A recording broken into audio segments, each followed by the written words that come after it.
안녕하세요. 신규 교사 로그온 연수 진행을 맡은 아름학교 교사 차수민. 박미나입니다. 선생님, 지금까지 저와 3월의 주제인 업무 흐름도와 함께하는 특수학급 운영 계획서로 총 4차시의 시간을 함께 해주셨는데요. 그간 덕분에 너무 큰 도움을 받았습니다. 이번 시간의 주제는 뭔가요? 네, 오늘은 이번 주제의 마지막 차시인 5차시인데요. 바로 현장 체험 학습입니다. 네, 현장 체험 학습이요. 학생들이 가장 좋아하고 오래 기억에 남는 교육 활동 중 하나지만 선생님들은 그 운영에 대해 고민이 많으실 것 같아요.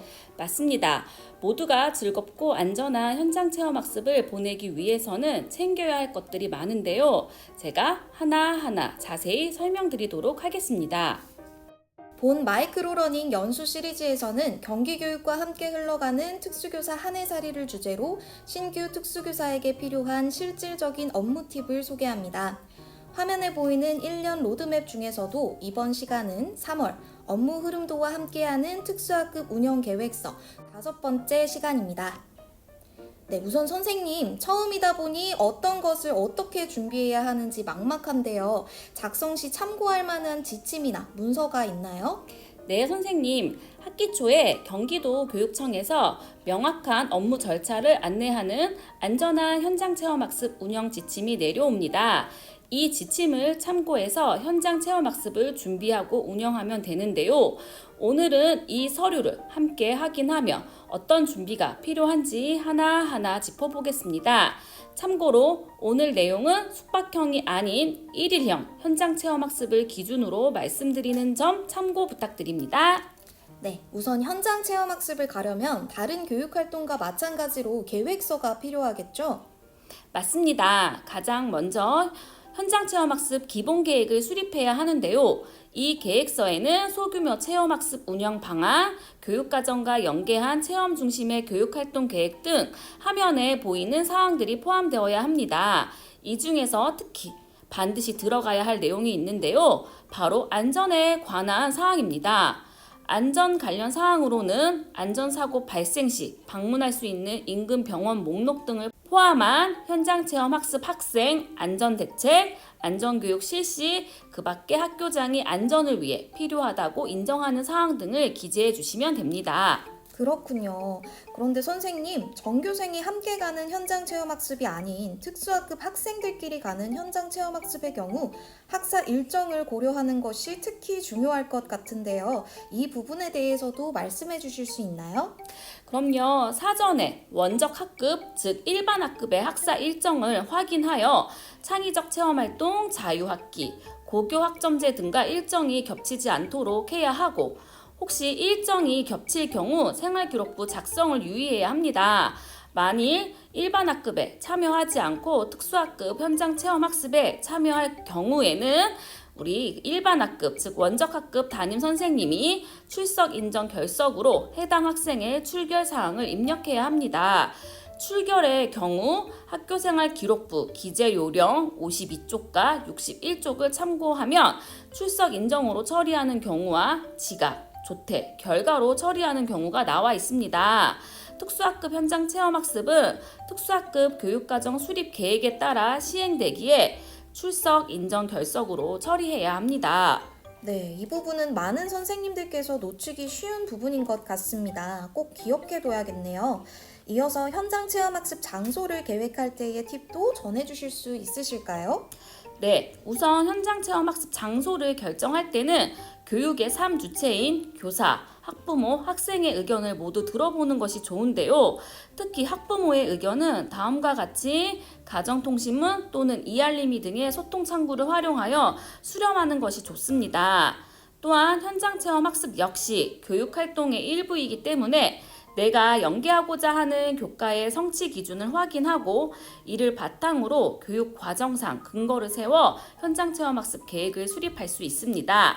네, 말씀하신 사항들 잘 참고한다면 좋은 계획서가 나올 수 있을 것 같습니다. 그런데 이 계획은 내부 기한만 올리면 되는 건가요? 아닙니다. 현장 체험 학습 운영 계획이 완성되었다면 이를 반드시 학교 운영의 안건으로 상정하여 심의를 받아야 합니다. 현장 체험학습의 운영과 실행에 관한 전반적인 사항이 학교운영위원회 심의 대상이기 때문입니다.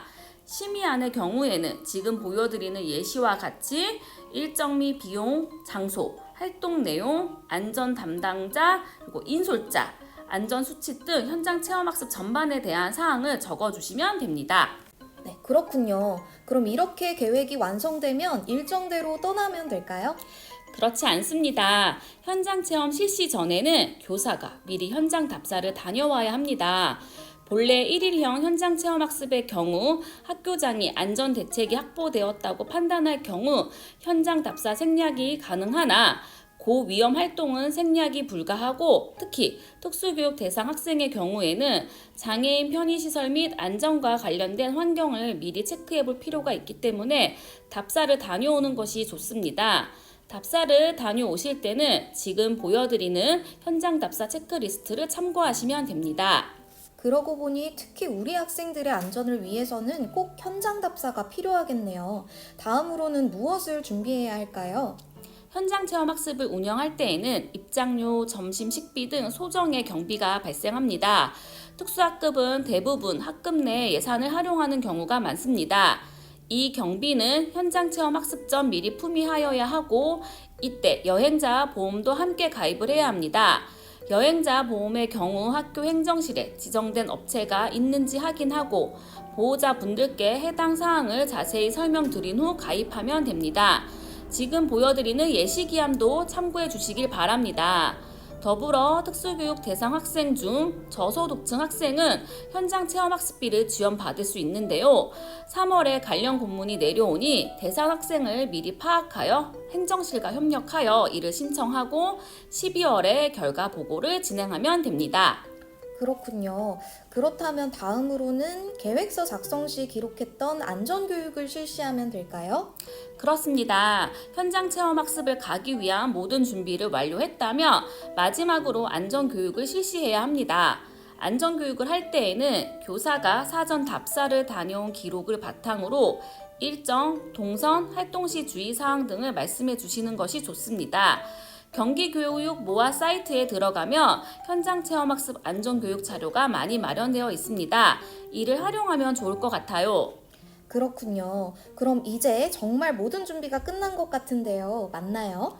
마지막으로 복무 등록만 마치면 정말 모든 준비가 끝납니다.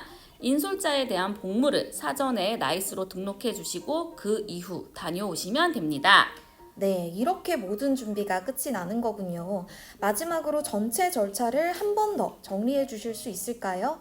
전달할 만한 꿀팁이 있다면 함께 말씀 부탁드립니다. 네, 가장 먼저 현장 체험학습 기본 계획을 수립하고 이 계획을 학교운영위원회 심의를 받습니다. 이후 현장 답사를 통해 미리 장소에 대한 정보를 파악하고 소요되는 경비를 품위합니다. 현장 체험학습 직전에는 반드시 안전교육을 실시하고 인솔자의 복무까지 등록하면 모든 업무가 마무리됩니다. 마지막으로 현장 체험학습을 준비하실 때 안전교육 단계에서 소개해드린 경기교육 모아 사이트를 참조하시는 것을 추천드립니다. 안전교육을 위한 참고 자료뿐만 아니라 오늘 소개해드린 운영지침, 현장 체험학습 장소 추천, 안전요원 인력풀 등 현장 체험학습을 준비하며 다양한 도움을 받을 수 있으니 유용하게 활용하시면 좋겠습니다. 그리고 모든 과정이 잘 마무리되었는지 확인하기 위해 1일형 현장 체험학습 자체 전공표를 활용하시는 것도 추천드립니다. 네, 선생님, 오늘도 너무나 유용한 내용 전달해 주셔서 감사합니다. 이렇게 3월을 주제로 한 5차 시의 연수가 모두 종료되었는데요. 다음에는 어떤 내용을 소개해 주실 예정이신가요? 4월은 특수교사에게 특히 중요한 장애인의 날이 있는 달입니다. 모든 학생과 함께하는 장애 이해 교육을 주제로 총 5차 시의 연수가 예정되어 있습니다. 저희는 더 유용한 내용으로 4월에 다시 돌아오겠습니다. 네, 좋습니다. 그럼 지금까지 신규고사 로그온 연수 진행을 맡은 아름학교 교사 박미나 차수민이었습니다. 감사합니다. 감사합니다.